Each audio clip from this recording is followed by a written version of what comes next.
Bienvenue à Women Talk, qui est un espace d'échange dédié à la femme qui s'exprime sur toutes ses casquettes. Nous aborderons plusieurs sujets liés à la femme, tels que le leadership féminin, l'identité de la femme, la beauté, la mode, l'habillement. Mais pour aujourd'hui, nous allons aborder le sujet femme, faveur ou mérite. Nous avons le privilège d'avoir avec nous Madame Viviane Malemba Njiba, Madame Nadège Impotewelo ainsi que Madame Christelle Mwabilou, à qui je demanderai de se présenter. Bonjour mesdames. Bonjour. Bonjour, bonjour. À tout seigneur, à tout honneur. Privilège à Madame Viviane. Je suis Viviane Malemba Njiba. Je suis mariée à l'apôtre Roland Dallot. Je suis mère de 4 filles. Je suis écrivaine. Je suis motivatrice de femmes. Je suis prédicatrice. Je suis entrepreneur. Et aussi, je dirige un ministère de jeunes filles, GFA. Merci. Je suis Nadège Impotewelo, épouse du docteur Atam Sougouma. Nadège Impotewelo est artiste musicienne, elle est pasteur, elle est dans l'entrepreneuriat, elle est dans le ministère coach vocal et ainsi de suite. Merci de m'avoir invitée. Merci à vous, Madame Christelle. Je suis Christelle Mwabilou, administrateur délégué général de la RTGA. C'est un groupe de médias. Et je suis présidente de mon association qui s'appelle La Ressource pour le bien-être. Nous luttons nous sommes dans l'autonomisation de la jeune fille et on se focalise aussi particulièrement sur la jeune fille parce qu'on estime qu'elle est délaissée et qu'elle a perdu espoir. Je suis en même temps aussi secrétaire général adjoint du Congrès national congolais et je suis mère de 3 garçons. Enchantée. Et comme je le disais, c'est vraiment un privilège pour nous de vous avoir sur notre petit plateau. Et nous allons entrer dans le vif de notre sujet. C'est vrai que c'est une réflexion qu'on a essayé de faire avec certaines personnes sur femme, faveur ou mérite. Et j'aimerais qu'on essaie de réfléchir un peu autour de ce sujet. Comment différenciez-vous la faveur du mérite?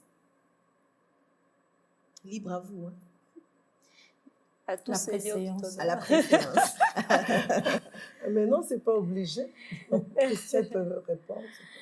Bon, on partira peut-être de la définition du dictionnaire. Peut-être que je n'aurai pas les mots exacts pour pouvoir les définir comme il se doit. Mais j'estime que la faveur, pour moi, c'est ce qu'on t'accorde parce que peut-être tu es lié à une personne ou parce que tu bénéficies de quelque chose par rapport à la position que tu occupes dans ta famille ou la position que tu peux occuper dans ton foyer ou la position que tu peux occuper dans la société. Je peux définir la faveur en tant que telle. Et lorsque je parle de mérite, c'est ce que tu peux acquérir par rapport à tes capacités intellectuelles, par exemple, ou par rapport à ce que tu as fait comme études, par rapport à tes compétences. Donc, je peux les différencier dans ce sens-là. Okay. Je pourrais compléter en disant par rapport à cette définition qu'une faveur, c'est ce que tu ne mérites pas. Okay. La manière dont elle a expliqué, donc une faveur, c'est ce que tu ne mérites pas. Et ce que tu mérites, c'est selon tes compétences, selon tes capacités. Okay. Exactement, parce que même bibliquement, on définit la faveur comme une bénédiction imméritée. Okay. Dieu fait grâce et bénit à qui il bénit n'importe où, n'importe qui. Alors, ce n'est pas quelque chose que tu aies fait pour que Dieu te bénisse. Dieu, il fait faveur à qui il veut. Mais je pense qu'un mérite, c'est, comme le dit le mot, il faut prouver quelque chose. Il faut que les gens constatent que tu as fait quelque chose, que tu es arrivé à produire un résultat pour que tu mérites soit une médaille, soit les acclamations, soit tout ce que le monde peut présenter. Okay. Alors, les mérites, c'est vraiment le mériter, c'est faire montrer ses capacités, comme Madame Christelle a dit, peut-être intellectuelle, peut-être... le mérite, au fait, c'est beaucoup plus, ça vient de loin, ça peut venir d'une famille, parce que tu as une bonne éducation et tu es déjà comme armé pour certaines situations dans la vie courante. Alors, mais la faveur, elle est imméritée. Ok. Et ici, il faudrait partir de cette différence pour situer la femme d'hier à la femme d'aujourd'hui. Où est-ce que vous pouvez situer ces deux femmes, celle d'hier et celle d'aujourd'hui? partant de votre différence, de votre définition de la faveur et du mérite. Ok. Ce qui est sûr, hier, la femme n'était pas aussi considérée comme aujourd'hui, pas parce qu'elle manquait de capacités, pas parce qu'elle ne méritait pas, mais la société, elle est faite de manière que, elle était faite de manière que les femmes n'étaient pas aussi considérées comme aujourd'hui. Et aujourd'hui, nous voyons les femmes être reconnues dans plusieurs domaines. Comment dire ça? Dans plusieurs domaines dans la société. Hier, elles ne manquaient pas des capacités, mais elles n'étaient pas mises en valeur ou bien mises en avant. Mais aujourd'hui, de plus en plus, la femme, elle est mise en avant. On voit clairement ses compétences, ses mérites. Mais hier, à force de ne pas être à l'avant, les gens pouvaient croire que la femme, ou bien la femme elle-même ne pouvait même pas croire qu'elle avait toutes ses capacités en elle. Parce qu'on n'en parlait pas, parce qu'elle n'était pas on la mettait pas de l'avant.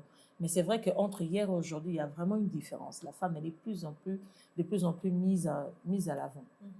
Je peux compléter aussi en disant, en touchant le dernier point qu'elle a touché, au fait, elle n'était pas mise en avant, mais elle-même aussi ne se mettait pas en avant. Parce qu'elle n'était pas totalement consciente de ses capacités.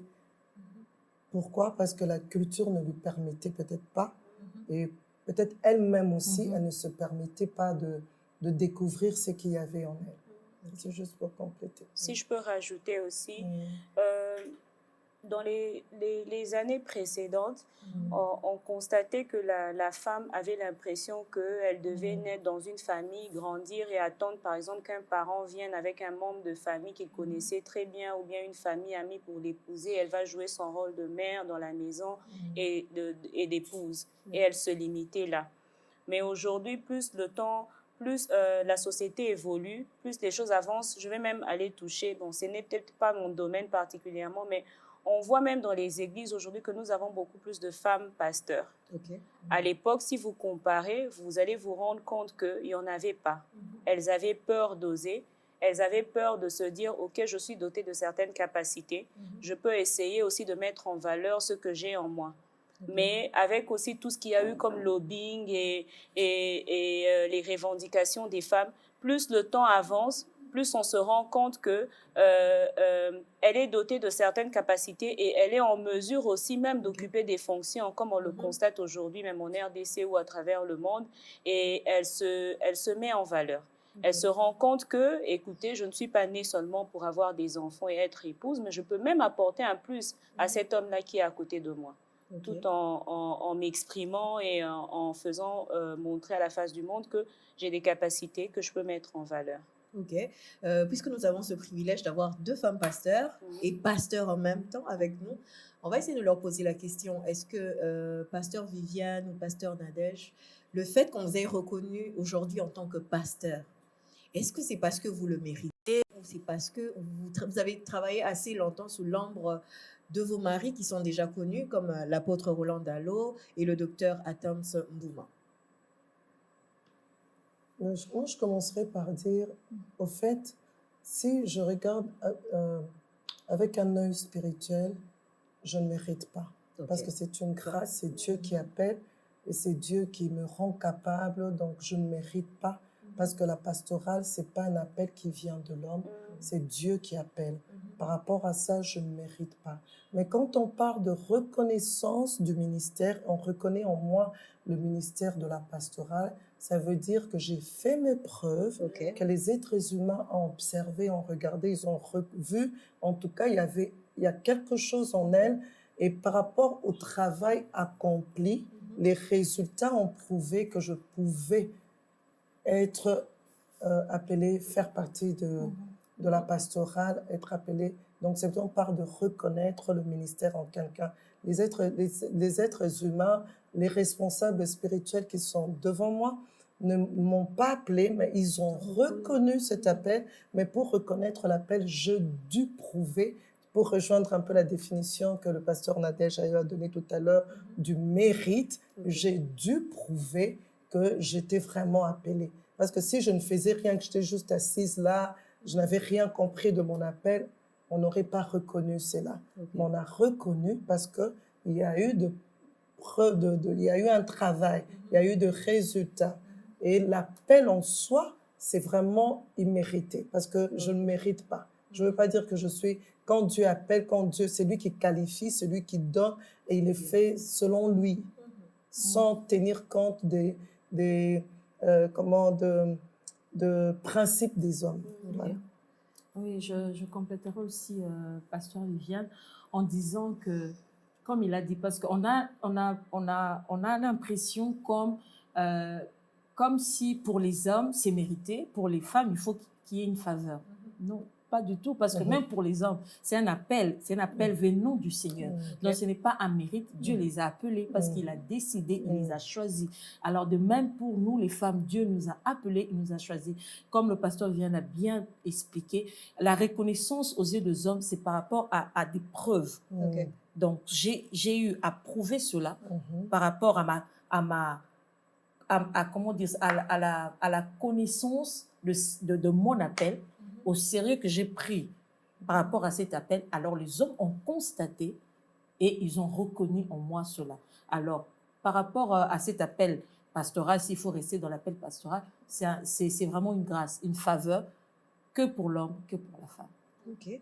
Madame Christelle Mwabilou, pouvez-vous vous situer vous-même personnellement, parce que dans votre présentation, vous avez dit que vous étiez administrateur délégué général de la RTGA. Est-ce que parce que vous le méritez ou parce que c'est par faveur? Bon, il est vrai qu'on ne va pas se voiler la face. Dans la vie, d'une manière ou d'une autre, il y a toujours des faveurs. Ça, on se le dira quand même, il faut être honnête. Mais en termes professionnels, je peux me permettre de dire que je mérite ce que j'ai. Ou les postes que j'occupe aujourd'hui, je les mérite parce que c'est vrai qu'on dira que c'est parce que bon, je suis née d'un père qui a déjà tout entrepris, j'ai tout trouvé et je suis allée occuper des postes. Mais je crois que ce n'est pas le seul parent à avoir des enfants et à confier une grande entreprise comme ça à son enfant. Moi, je vais essayer un peu de parler de mon parcours, si vous le permettez. Avec plaisir. J'ai grandi en étant... Mes parents m'emmenaient. Ils m'emmenaient voir ce qu'ils faisaient. Ils m'emmenaient dans l'entreprise. J'ai eu des formations. Je suis passée, plus que c'est un groupe de médias. Moi, j'ai écrit dans le journal. J'ai fait la formation à la presse écrite. J'ai appris à utiliser l'ordinateur à la RTGA.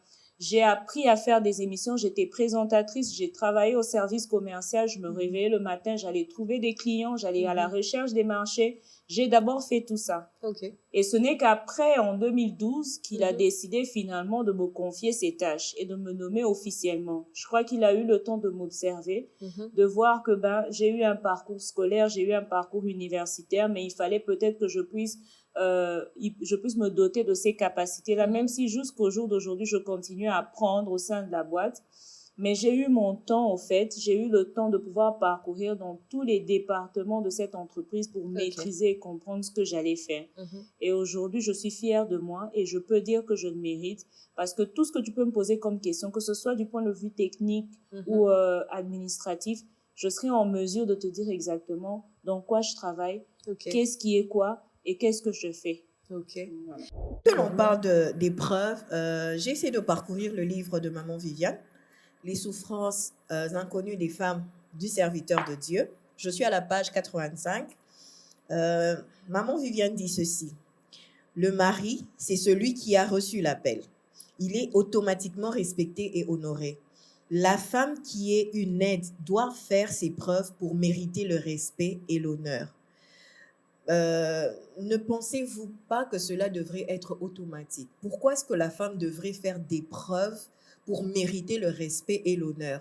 Il est vrai que l'on reconnaît le ministère à l'homme, l'appel à l'homme, mais je pense qu'en tant qu'humain, la femme devrait mériter déjà ce minimum de respect. Est-ce que le respect dont vous parlez, le respect ou l'honneur dont vous parlez dans ce livre, dans cette partie, ça trait à autre chose? Ça réellement trait... C'est lié à l'appel du mari ou à un autre degré de respect qu'on devrait accorder à la femme, ou c'est le même respect qu'on accorde à l'homme qu'on devrait automatiquement accorder à la femme? Heureusement que tu as parlé de la 85e page, donc c'est pour dire que c'est une suite d'idées. Exact. Donc je ne veux pas juste retirer cette partie et sortir ça du contexte du livre. Alors, quand je parle du respect ici, c'est juste par rapport à l'appel que l'homme a reçu. Au fait, c'est lui qui a reçu la vision, c'est lui qui porte la vision. Et par rapport à ce qu'il produit, par rapport à cette vision, il est respecté, il est honoré, et la femme vient après. C'est vrai qu'automatiquement, quand on voit le pasteur, on respecte, on honore aussi sa femme, on respecte. Mais par rapport au travail accompli, c'est l'homme qui travaille par rapport à son appel. Et les gens respectent et honorent aussi par rapport au résultat du travail. Ce n'est pas moi qui produis le travail de son appel, c'est lui qui produit le travail de son appel. Donc, il travaille, il produit, et les résultats sont tellement palpables, sont tellement forts que ça suscite un respect et un honneur qui reçoit de ces brebis, qui n'est pas automatiquement cet honneur et ce respect-là, qui n'est pas automatiquement donné à la femme, quand surtout on sent que la femme n'est pas impliquée dans la vision de l'homme, que la femme n'accompagne pas l'homme comme il faut. Alors cette femme, elle doit faire aussi ses preuves. Et quand je parle de faire ses preuves, c'est de montrer qu'elle porte la vision, qu'elle contribue, qu'elle s'implique et qu'elle s'associe à l'homme. Parce que je suis femme de l'apôtre Roland Dallot, je suis aux côtés de Roland Dallot et je suis avec Roland Dallot aussi. Donc, je fais le deux. Je l'accompagne dans sa vision, ce qui veut dire je m'imprègne de sa vision et je suis une aide. Je travaille en tant qu'aide et aux yeux des gens, quand ça se voit, je suscite aussi un respect. Ah, mais cette femme, vraiment, elle tient bien son mari, elle est vraiment impliquée dans la vision de son mari, elle est à l'église, elle est membre de l'église, mais à part ça aussi, je suis aussi Viviane à côté de mon mari.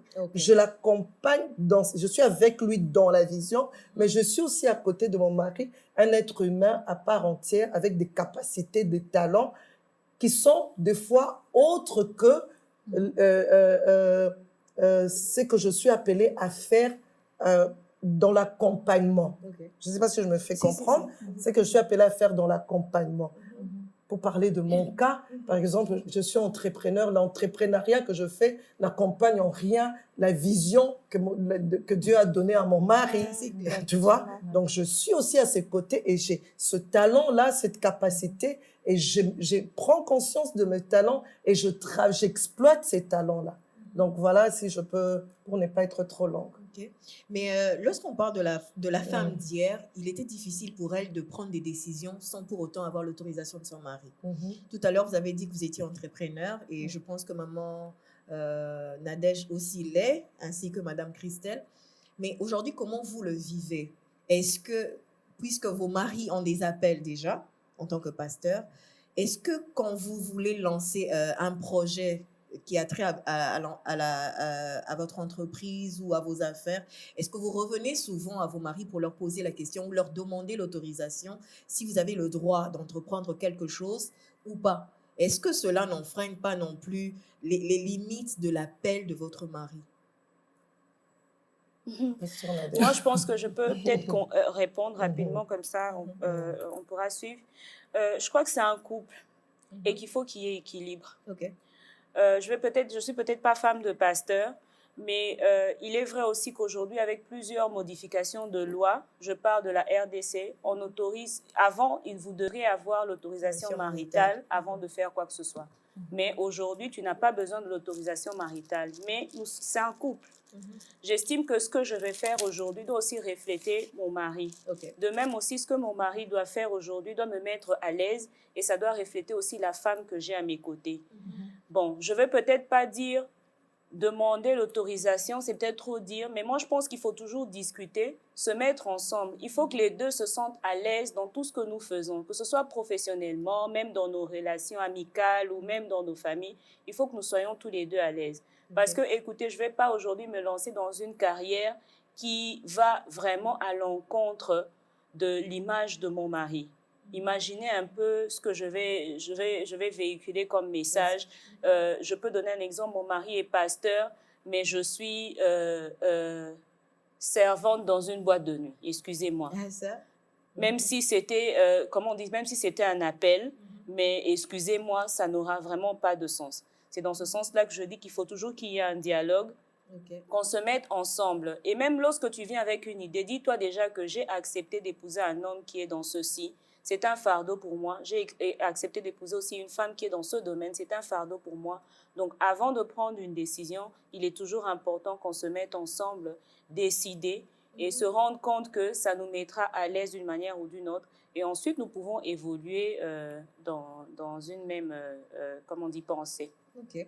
J'aurais voulu que Mme Christelle donne un exemple dans les séculiers, dans les domaines dans lesquels elle évolue, sur la campagne, pas l'homme qui fait tel travail et puis la femme qui fait un travail dans l'opposé.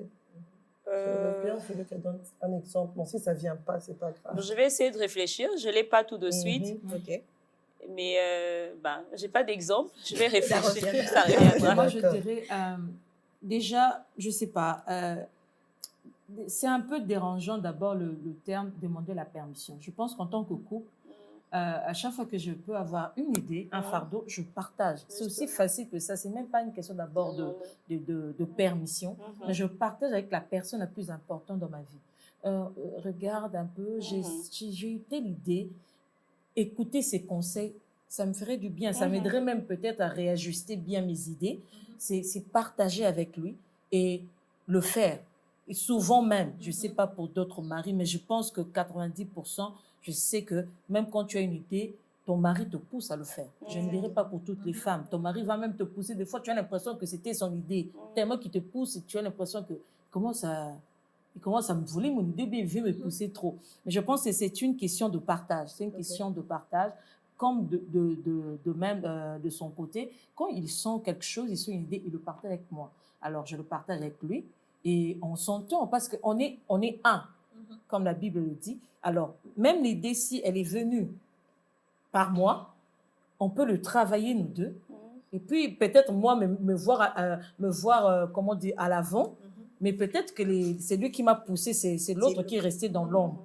Et parce que tout ce que nous faisons aussi, en tant que, quand on est marié, tout ce que nous faisons, c'est pour nous deux. C'est à l'avantage de l'homme, c'est à l'avantage du mari, c'est à l'avantage de la femme. Alors, je pense que lorsqu'on est en couple, il y a des idées qui viennent, l'entrepreneuriat et tout ça, nous en parlons et nous trouvons de quelle manière le faire. Ok. Moi, je voudrais quand même ajouter qu'on peut compléter les idées de Dame. J'allais dire ceci. Le partage c'est fait. Tout ce qu'elles ont dit, c'est vraiment correct. Mais ce que j'aimerais souligner, c'est que la femme doit toujours se dire qu'elle n'est pas le chef de la famille. Tu vois, elle doit tenir compte de ça. On ne parle pas de permission, mais d'une manière sournoise, il y a une autorisation. Parce que le mari doit autoriser, tu vois. Il ne dira pas comme on parlera à un enfant, « Ok, vas-y, je te permets de faire sa main ». La femme doit sentir que son mari, il est consentant, tu vois. Il accepte de ce qui se passe, ce que tu voudrais faire, et c'est à la femme d'observer. Parce qu'il y a des maris, il ne va pas te dire non, mais il te fait sentir qu'il n'est pas très d'accord avec l'idée.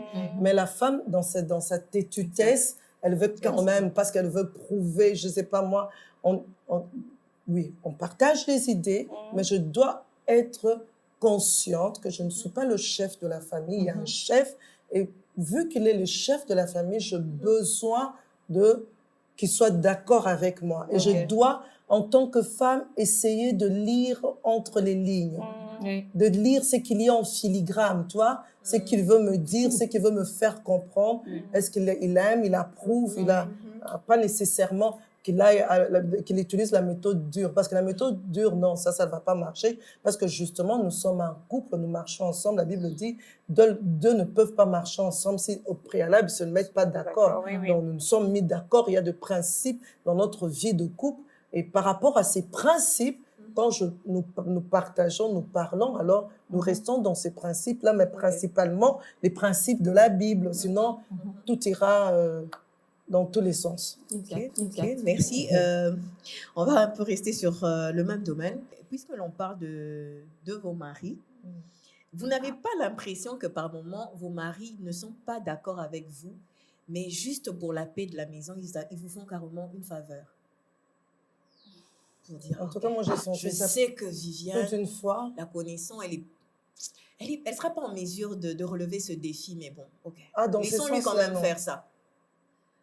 Dans ce Oui, sens-là, mais non. Dans je sais l'autre pas. sens, Ok. dans le sens que l'idée est bonne, mais il ne voit pas la nécessité de la chose.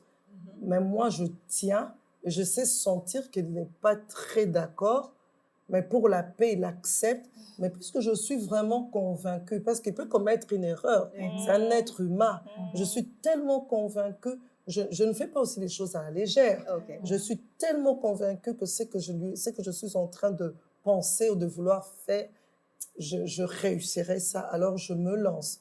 Et puis, gloire à Dieu, à mi-chemin, il me rejoint pour dire waouh! En tout cas, je ne pouvais pas penser que ça allait donner autant, que ça allait. Donc, il y a plusieurs possibilités dedans. Il y a cette possibilité. Il y a aussi la possibilité où vraiment, il se dit, il va échouer. Et tu sais sentir ça, qu'il va échouer. Je n'ose pas l'accompagner. Bon, pour la paix, je l'accompagne quand même, on va échouer ensemble. Moi, j'aime aussi ça. Je sais sentir ça, qu'il n'est pas très d'accord, il voit l'échec déjà, mais il m'encourage quand même à le faire. Moi, ça m'encourage. Je sais qu'il voit déjà l'échec, mais je me dis, Seigneur, je prends quand même le risque. Je suis sûre de ce que je voudrais faire. Et je vais avec jusqu'au bout. Et si à la fin, je choue, je dis, tu avais raison. Ah oui, en même temps, vice-versa. Moi, j'ai pris le risque de travailler. Oui. Ça, c'est bon. En même Qui temps, ne risque vice-versa, rien. les hommes aussi, ils sont plus enthousiastes quand ils ont une idée, ils veulent que ça se passe comme ça.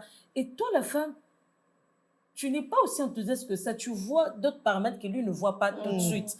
Alors, tu sais, tu vois, nous, les femmes, on aime toujours chercher des mots qu'il faut pour lui dire que, mon cher ami, tu vas un peu trop vite. Mais en même temps, tu te dis, bon, il est dedans, il est à fond, je l'accompagne dans ça. Ok. Mais à mi-chemin, il trouve que ça n'a pas marché, il revient La queue dans humblement, il te La dit, queue entre les pattes. Oui. ça n'a pas marché et tout ça. Mais comme maman vient de le dire, c'est vice-versa. Quelqu'un qui a vu des paramètres, qui a vu que ça va échouer, qui a vu que ça ne va pas vraiment aboutir comme tu l'attends, mais qui prend le risque de t'accompagner avec amour, vraiment t'accompagner, mais ça va quoi? Ça va pas marcher devant, mais il t'accompagne. Je pense vraiment que c'est vice-versa, que ce soit la femme, que ce soit l'homme. Ok. Des fois, nous avons des idées, nous sommes à fond dedans, mais l'autre voit que ça va pas aboutir à ce que toi, tu attends vraiment, mais il est là à fond pour toi, il te soutient, il t'emmène jusque là-bas. Mais il y a aussi ce côté où la femme, donc, sur 10 fois, 7 fois, elle a échoué. C'est normal que la 11e fois, quand elle vient avec une idée, Soit hésitant, oui. il est très hésitant, Ça arrive. très méfiant.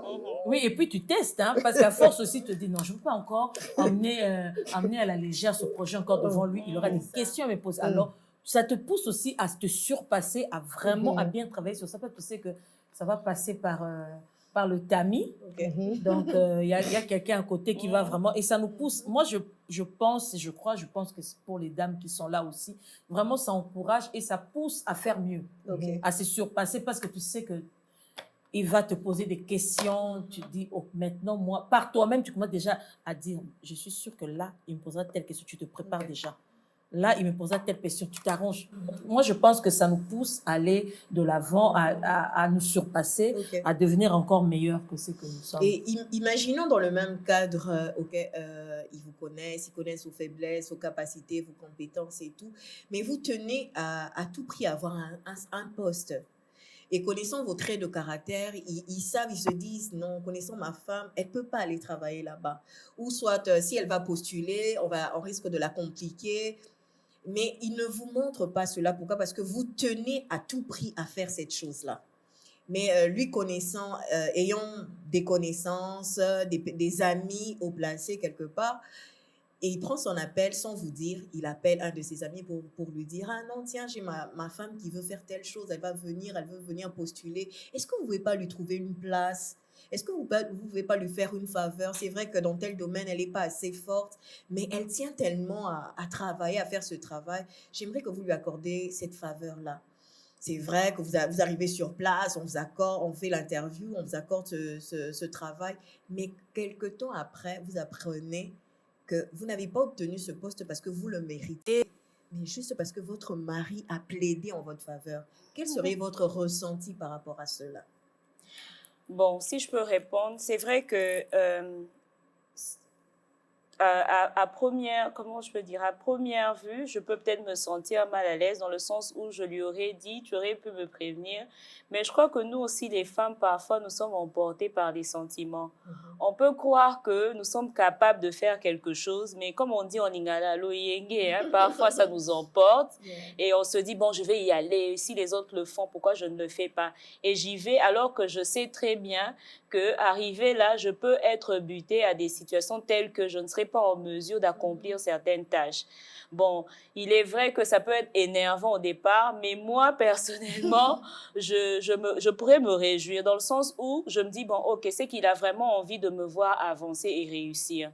Mais il a peut-être pas su comment m'aborder pour m'expliquer que, écoute, chérie, là où tu y allais, ça n'allait pas marcher, écoute, mais je me suis quand même fait, j'ai quand même fait un effort de voir comment je peux t'accompagner dans ta vision, mais autrement. Okay. C'est une preuve qu'il a envie de te tenir par la main et te dire avance malgré tout, je serai là pour te soutenir.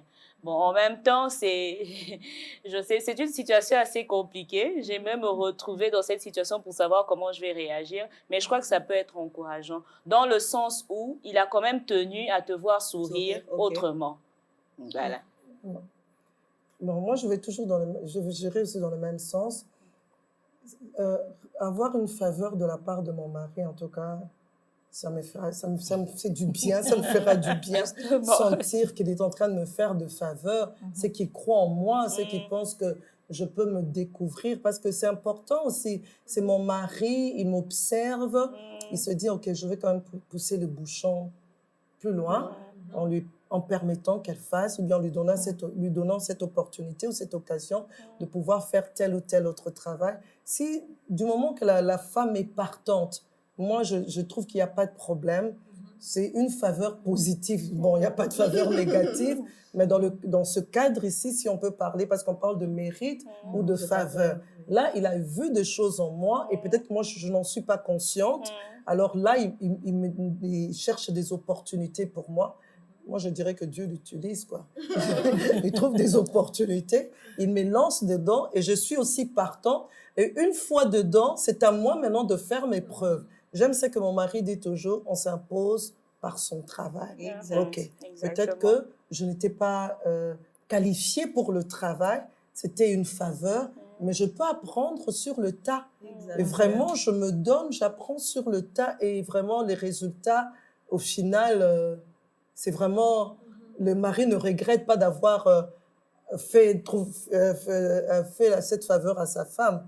Donc, je crois que d'un côté, c'est vraiment positif. D'un autre côté, je parlerai que ce n'est pas positif dans le sens où la plupart de femmes, selon mon observation, ça va toujours aussi dans le sens de Madame Christelle, la plupart de femmes agissent par enthousiasme. Donc, parce que les autres ont fait, et moi aussi je vais faire. Je parlerai dans le cadre spirituel, par exemple. Je suis dans une église, je suis la femme du pasteur titulaire, mais ce n'est pas écrit que parce que je suis femme de pasteur titulaire, que d'office, j'ai la parole. Donc, je peux être prédicatrice et que je peux être responsable d'un département. Non, je peux juste être monitrice de l'ECODIM. Je peux juste... Alors, quand j'apprends que... tu sais que le docteur Mbouma a reconnu le ministère de sa femme. Je commence à regarder mon mari avec un autre regard. Moi, il n'a jamais reconnu que... Bon, soit... Est-ce que toi-même, tu reconnais que tu as la paix? Est-ce que tu peux vraiment dire avec précision, voilà, Dieu m'a appelé à ceci, à cela. Et depuis que l'Église existe, est-ce que tu as fait tes preuves? Est-ce que tu as montré ton implication, pas seulement en tant qu'épouse de serviteur de Dieu, mais en tant que chrétienne? Et en tant que pasteur, je suppose que vous avez eu des entretiens avec des jeunes femmes, des jeunes entrepreneurs. Et il y a une affirmation, je ne sais pas si vous partagez le même avis, il y a une affirmation qui dit que la femme, elle a beaucoup plus elle reçoit beaucoup plus de faveurs que les hommes sur le plan des embauches. Est-ce que cela est vrai? Ou si cela est vrai, essayez de nous expliquer dans quel contexte? Est-ce que pourrons-nous prendre cette faveur-là dans le sens positif ou dans le sens péjoratif? C'est vrai que je ne suis pas trop dans les séculiers. Je ne suis pas trop dans les séculiers, je suis plus du côté spirituel. Okay. Donc, je ne veux pas prendre le risque d'émettre un avis sur ce que j'entends. Okay. Tu vois, sur ce qui s'est dit. Mais je crois que quelque part, puisque la femme est un sexe faible, il y a toujours une petite faveur. Okay. Quelque part, c'est vrai qu'on nous engage, on nous embauche par rapport à nos mérites, oui, mais il y a aussi cette faveur de cette toute petite, même un cinquième. Je me rappelle lorsque j'étais aux études, je faisais mes études de théologie, il m'est arrivé de me retrouver enceinte pendant la période des examens. Vraiment pendant la période des examens. Mais j'ai reçu une toute petite faveur parce que c'était en plein examen, je n'arrivais pas à m'en sortir puisque je vomissais et tout. Mais le recteur a jugé, bon, il a dit, ok, je vais te faire une faveur. Tu vas rentrer, tu ne présenteras pas l'examen, tu rentres, reviens quand tu te sentiras mieux. J'avais étudié, j'avais la matière, mais mon corps ne répondait pas. Alors vraiment, tu vois, il y a eu toute cette toute petite faveur là que le recteur a eu à me faire, qui n'a pas un sens, en tout cas négatif. Vraiment pas un sens négatif. Et je crois que la femme, par sa façon d'être, quelque part, elle suscite toujours une petite faveur. Mais parler de faveur quand il n'y a pas de mérite, ça, je suis pas très d'accord, totalement d'accord. Parler de faveur quand il n'y a pas compétence, quand il n'y a pas capacité, ça, je ne suis pas d'accord. Moi, j'aime beaucoup cette nuance-là parce que c'est une question que je voulais poser. Dites-moi un peu, aujourd'hui, puisque vous êtes administrateur et que vous êtes femme, une fille mère remplie de compétences, mais qui a connu un parcours assez difficile, qui est tombée dans cette erreur, on peut le dire, elle est devenue mère assez tôt, qui vient chercher du travail et au même moment, il y a un monsieur qui a les mêmes compétences que la dame, vient chercher le même poste aussi. Dites-moi, la faveur jouera en fonction de qui? Bon, c'est une question sur laquelle j'aimerais pas te répondre de manière correcte ou te dire effectivement ce que je pense. Mais dans ce cas-là, je crois que ils vont passer un test, une interview, celui qui pourra avoir le poste du mieux, celui qui me répondra du mieux qu'il pourra, c'est celui qui aura le poste. Mais il n'y a pas ce côté-là de président de l'ASBEL qui va jouer. C'est vrai quand même que en tant que femme déjà, je pourrais avoir la faiblesse en privilégiant d'abord la jeune fille, mais il faudrait bien qu'elle le mérite aussi. Parce que, écoutez, si c'est un poste qui demande que cette personne ait certaines capacités qu'elle n'ait pas, c'est vrai qu'il faut accorder de la chance aussi aux personnes d'apprendre. Nous avons tous appris. Mais c'est vrai, mon côté ASBEL peut jouer aussi. Mais je crois que je ferai quand même, je privilégierai aussi mon côté professionnel pour équilibrer, faire un bon choix. Parce que de toute façon, je peux jouer sur les sentiments. Mais si je porte mon choix sur la mauvaise personne, les conséquences après, c'est moi qui vais les regretter. Et exactement. Et pour ces femmes qui se disent, OK, parce que on est déjà vu comme des êtres faibles, automatiquement, on bénéficie d'une certaine faveur. Alors, je me casse pas la tête, je m'embrouille pas, j'étudie pas, parce que je sais que lorsque je veux me présenter, je suis déjà un être faible, automatiquement, on va me prendre. Qu'est-ce que vous pourrez dire à ces genres de femmes? Là, vraiment, je n'encourage pas. La femme, je prie que, alors que nous sommes dans ce mois de mars, où on est en train de faire le point sur la femme, on est en train de reconnaître le travail de la femme, tout ce que la femme a accompli, et on est en train de prévoir ce qu'elle devra accomplir. Lorsqu'on est dans ce mois, je prie qu'une femme prenne conscience qu'elle ne peut pas vivre que de faveur. Elle doit d'abord vivre par ses talents. Aucune femme ne venue à vide ici dans le monde. Alors, chaque femme a en elle des talents. Elle a des capacités. Alors que chacune de nous prenne conscience de ses talents. Je peux en avoir 2 et toi, tu peux en avoir 4, l'autre peut en avoir 5. Ce qui compte, ce n'est pas le nombre de talents, mais ce qui compte, c'est ce que nous faisons de nos talents. Parce que je peux en avoir 2 et exceller mieux que celle qui en a 5, parce qu'elle n'est pas consciente de ses 5 talents. Et même quand elle deviendra consciente de ses 5 talents, elle ne pourra aller que dans la limite de ce que Dieu permettra. Et je ne pourrai aller que dans la limite de ce que Dieu permettra. Alors que chacun de nous, à son niveau, prenne conscience des capacités qu'elle a et qu'elle travaille. Vivre que des faveurs, attendre qu'on est à un moment donné, on est déçu, on est frustré. À un moment donné, on peut même se pendre à cause de cela. J'aimerais juste dire que nous sommes dotés de plusieurs capacités et qu'on devrait arrêter de croire que ce ne sont que les autres qui peuvent. Je n'aime pas trop aller dans l'optique de comparer l'homme à la femme parce que pour moi, c'est pas comme ça que je vois les choses. La femme est femme, l'homme reste homme. Nous avons nos capacités, nos moyens de faire. Les hommes aussi ont leurs capacités, leurs faiblesses. Mais moi, j'aimerais encourager cette jeune fille à croire en elle et à lui faire comprendre que elle mérite mieux. Elle est en mesure d'apprendre, de se former, de s'informer, de se doter de capacités pour que demain le monde parle d'elle et qu'elle fasse parler d'elle. Pour toute personne qui suivra cette émission, en tout cas, lève-toi. Si tu es déjà debout, eh ben, continue. Continue à donner le meilleur de toi-même, à travailler. Vraiment, tu mérites d'être bien positionné dans la société. Dieu ne t'a pas envoyé vide. Tu as quelque chose et tu mérites vraiment d'être bien positionné.